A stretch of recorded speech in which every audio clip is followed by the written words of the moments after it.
mean, it's been, like ASU is a car, and the doubters have been the gas. We've been putting that in our engine, the whole year. So, and we sitting here 11-2 in the Peach Bowl, still doubted. We love that. Like that gives us extra edge. We go out to practice every day. You turn on TV, turn on your phone. First thing you wake up in the morning, seeing ASU doubted. Okay, that's cool. Get up, go attack the day. So. The underdog role, it's something that you guys felt really comfortable being in, most every game this year. Is it something that just kind of gets old already that you really don't pay attention to? Or is it still something that really fuels the fire, especially when you're on the playoff stage right now? I wouldn't say it gets old. I mean, most people that are here have been underdogs their whole life. So I say, I mean, you just build on it. You thrive off of it. You've been doing it your whole life. So I kind of say you kind of get used to it. I'm not gonna say like you need it, but when you have it, I mean, it's normal for you. It's just another day where it happens, or people don't believe in you. So I mean, just keep going. Yeah, and I feel like, as far as being an underdog, I mean, like you said, I've been like that my whole life, and then I really feel like it's good luck, just being just underlooked and stuff. So it ain't no pressure on us. It's really all the pressure on them.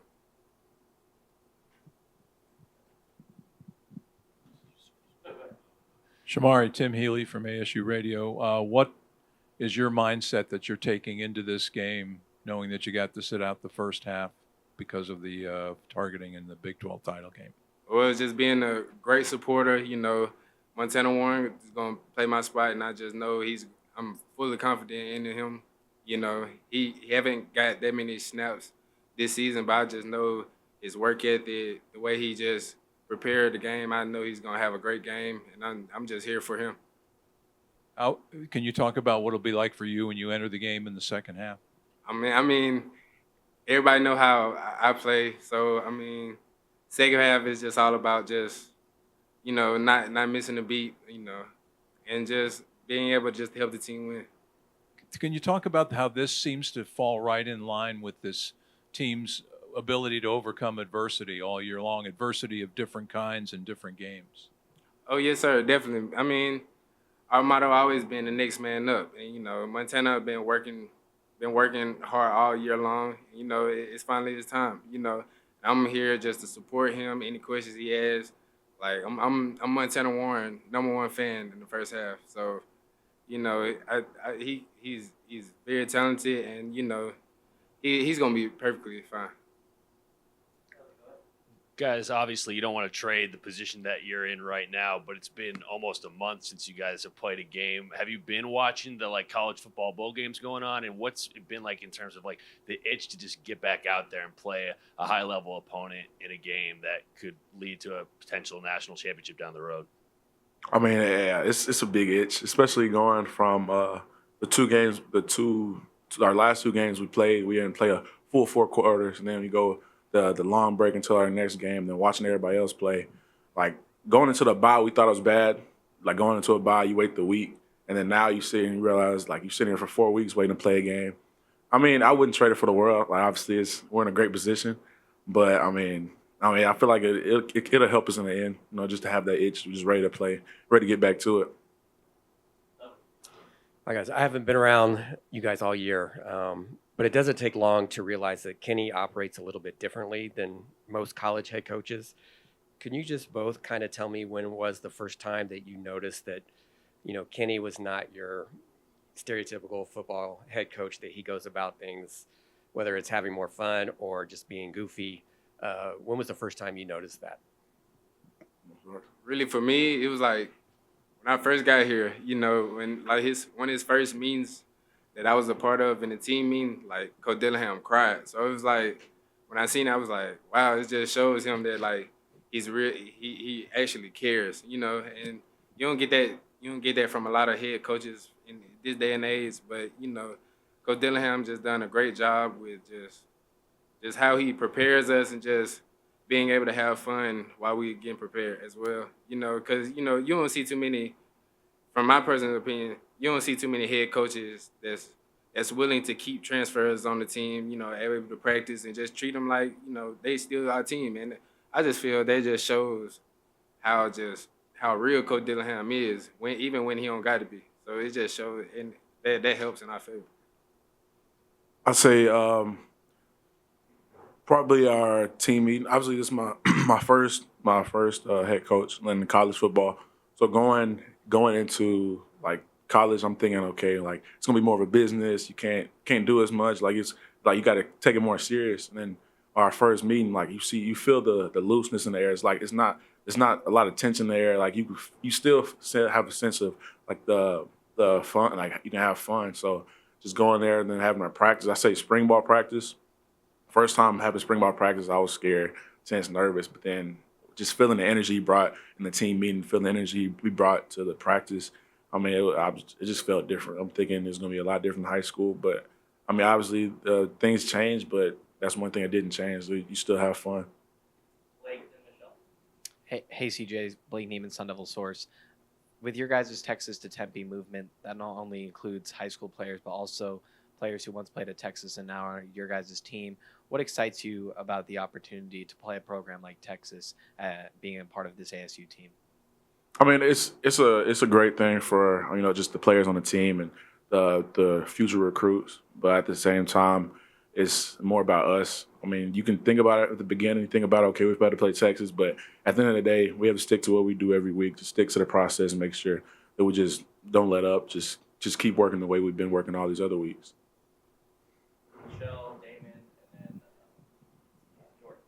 Michelle Gardner, Arizona Republic. Can you guys talk about stopping their offense? Obviously, they're like third in the country offensively, and they've got two running backs that are really good. So what is it going to take to kind of contain them and slow them down?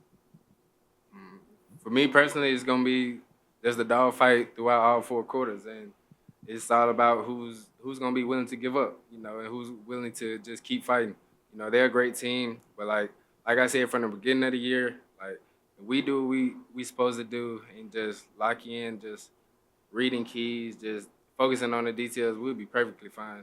And I'll stand on that until we're done.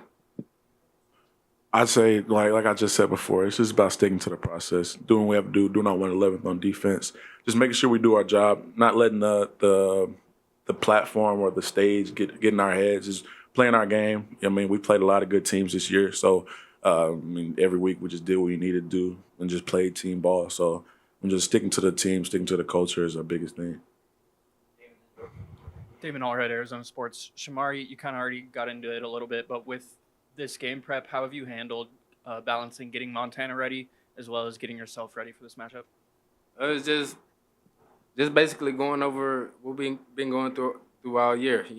Like me and Montana, like he's my backup, so like we just had a process of just talking over what we see just throughout the game and everything. And I just gotta, because Montana's very active on the sideline during the games. He tells me what he see. So I just got to play Montana role until the first half. And I'm just, like, me personally, I'm just very excited just to see what Montana can do. Because, Montana, he deserves to be out there playing. So it's going to show us what the future is going to withhold when I'm gone. So I'm excited to see it. Jordan Ham, Sports 360 AZ. This one's for CJ. Just going back to your recruitment, you committed, you decommitted, you recommitted. Seeing how things have now panned out after these 2 years, looking back at that decision, just what comes to mind first, and how things have worked out since then? I'd say, during the times where I was stressed out, just thinking about all the times where I didn't know where I might be, just thinking too much. I've been like, it was all a part of God's plan. I've thought about it every time I've talked to like my family, or I'll just sit and think about it. It was like all the things that happened during those recruiting process, it was all for a reason. Like it was all part of his plan. So I mean that's really all it is. Like I think about it all the time, and I really appreciate where I'm at right now. I appreciate what it took to get here, and I wouldn't trade it for the world. So I mean that's the biggest thing. And what was it ultimately that made you recommit? Oh, the coaching staff for sure. I was already committed. I loved the place earlier. I already took my visit with the old staff. So I already loved the place, loved the people that were here. So then when Coach Dilly and his staff came, they called me on the phone, and Coach Amy was at my high school 2 days later. So just to see that I was appreciated and they wanted me, and just to have just the kind of support from the staff and just the assurance, that was the biggest thing on making me want to come back and commit back.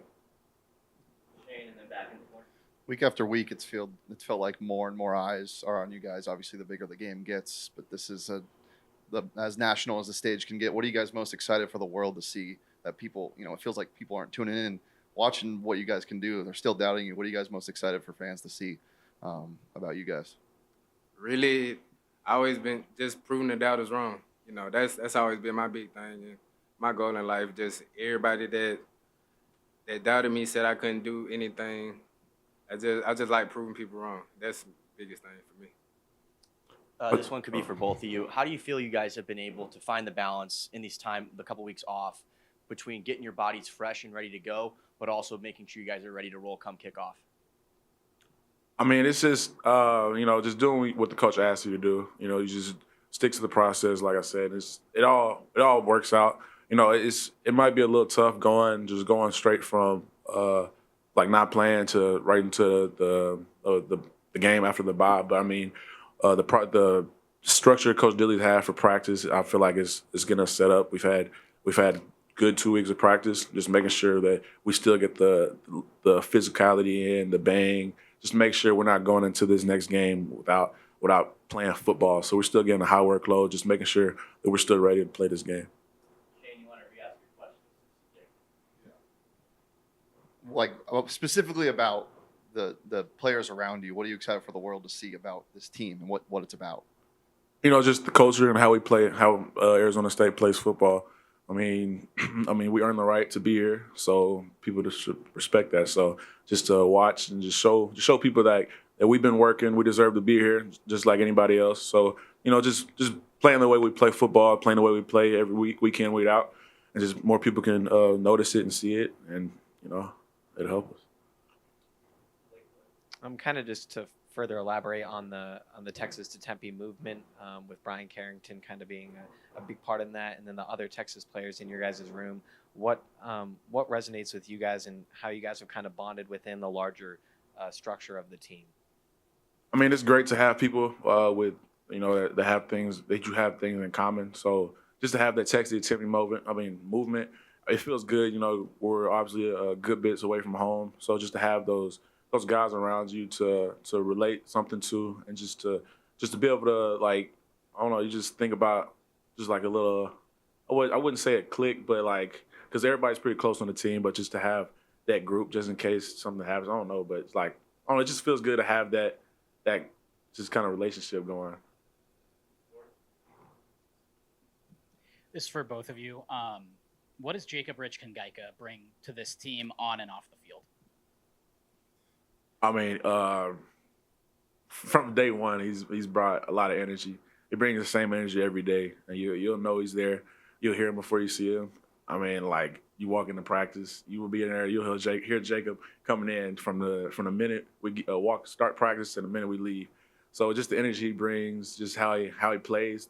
He's a leader. The way he plays, the way he leads, the way he speaks, you have no option but to listen. So just to have him on the team, obviously. They call him the multiplier. Everybody jokes around, but it's true. He's for sure a multiplier. Dilly always says you either make people 15% better or 30% worse, and he's one of the ones that make people 50% better when he's around.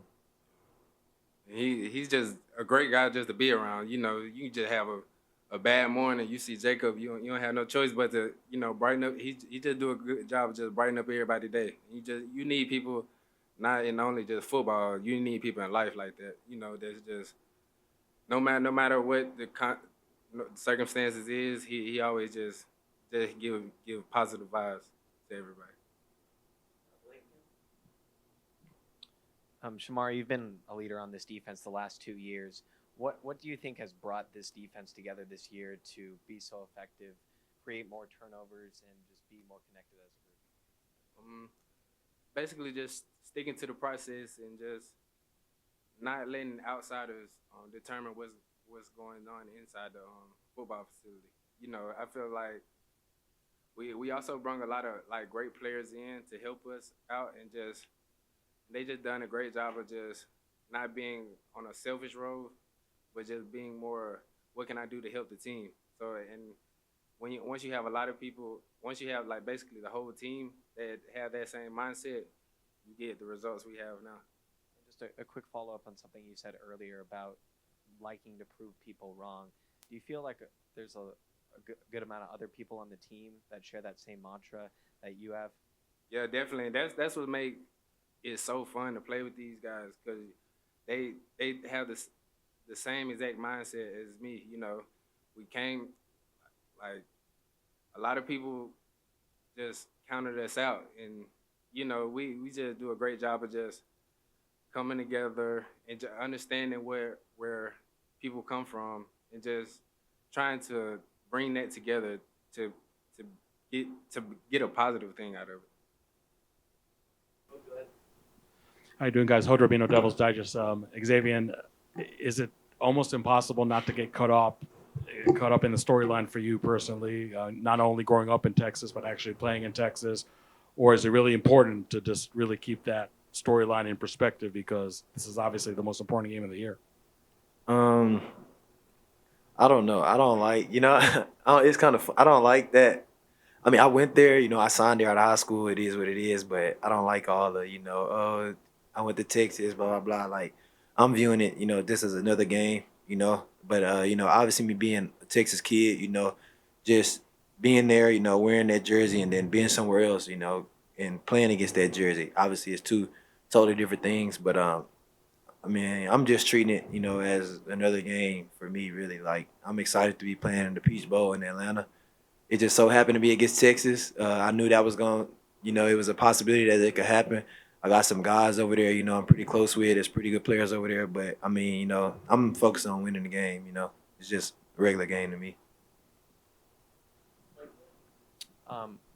Not to make you go further into it, but when you were at Texas, what maybe is different here than what you experienced there, or some similarities?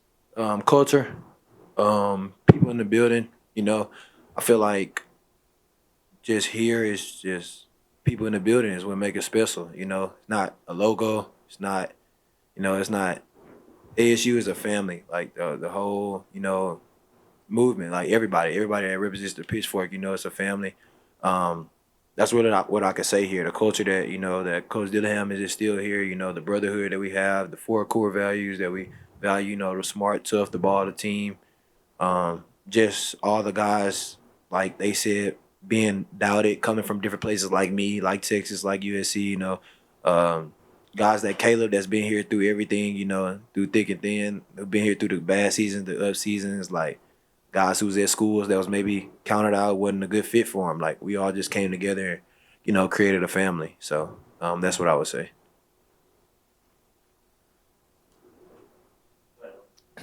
I know Shamari and CJ just talked a lot about the importance of wanting to prove the doubters wrong. Can you, both of you guys, just kind of talk about kind of how big that is for you guys, kind of being viewed as the underdog moving forward? Yeah, I feel like it is big, but at the end of the day, I feel like no matter what we do every week, we're going to have some type of doubters. So at this point, it's just to be the best we can be, not really focus on what other people got to say and stuff like that, because we won the Big 12 championship and people still got stuff to say. So at this point, it's like you just keep doing what we can do and keep winning, because we're going to have doubters. Yeah, I would say the same thing to really piggyback off him. Like, I mean, it's been, like ASU is a car, and, the doubters have been the gas. We've been putting that in our engine, the whole year. So, and we sitting here 11-2 in the Peach Bowl, still doubted. We love that. Like that gives us, extra edge. We go out to practice every day. You turn on TV, turn on your phone. First thing you wake up in the morning, seeing ASU doubted. Okay, that's cool. Get up, go attack the day. So. X, can you talk about how the secondary will compensate for Shamari's absence in the first half?